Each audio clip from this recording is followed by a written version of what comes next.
विधान परिषद निवडणुकीमध्ये शेवटच्या दिवशी ट्विस्ट आलाय। मवियाचे बाळ माने यांचा उमेदवारी अर्ज मागे घेतला गेलाय। कोकण विधान परिषदेची निवडणूक त्यामुळे आता बिनविरोध होणार आहे।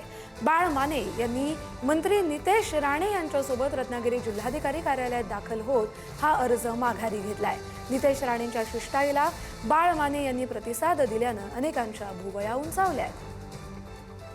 जर ही बिनविरोध निवडणूक झाली तर एक चांगला पायंडा पडेल आणि संख्याबळ आमच्याकडे नव्हतं। ज्यांच्याकडे संख्याबळ आहे तर त्यांच्यामध्ये विसंगती होती। मी फॉर्म भरत असताना कारण अलिबागचे आमदार सन्माननीय आमचे दळवी साहेब यांच्या मुलीनं उमेदवारी अर्ज भरला होता आणि स्वाभाविकपणानं महायुतीमध्ये मताचं विभाजन होऊन त्याचा फायदा मला होईल अशा प्रकारचा माझा एक आराखडा होता। परंतु त्यांची उमेदवारी ही काल परवाच मागे घेतली गेल्यामुळे त्यांच्या मताचं डिव्हिजन होईल अशी सद्यस्थिती नव्हती आणि ही निवडणूक डिव्हिजन ऑफ वोटवर जिंकता आलीच ती। बाळ माने साहेब हे अनुभवी आहेत, आमदार राहिलेले आहेत।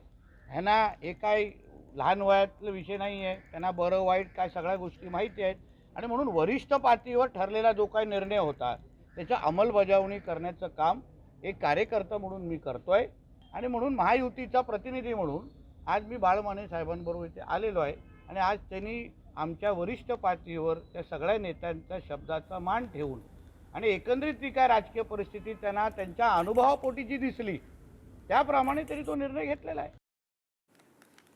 या संदर्भात बोलूया आपले प्रतिनिधी राजन चव्हाण यांच्याशी। राजन, नेमकं कोकणात काय झालं? मंत्री नितेश राणे यांनी आपली चक्र कशी फिरवली? तिथलं राजकारण कसं बदलतंय? थेट त्यांनी विरोधी पक्षातल्या उमेदवाराला अर्जच मागे घ्यायला लावला।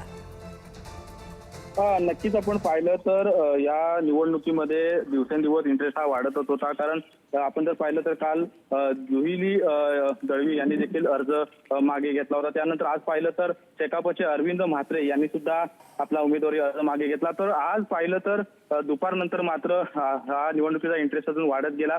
नितेश राणे हे स्वतः बाळ माने यांना घेऊन रत्नागिरीच्या जिल्हाधिकारी कार्यालयात आले आणि त्यांनी बाळ माने यांनी अर्ज मागे घेतला। कुठेतरी राजकारणातला हा घोडेबाजार चालू असताना या सगळ्याला जबाबदार या घोडेबाजाराला बघून बाळ माने यांनी कुठेतरी अर्ज मागे घेतला असं देखील बाळ माने यांनी सांगितले।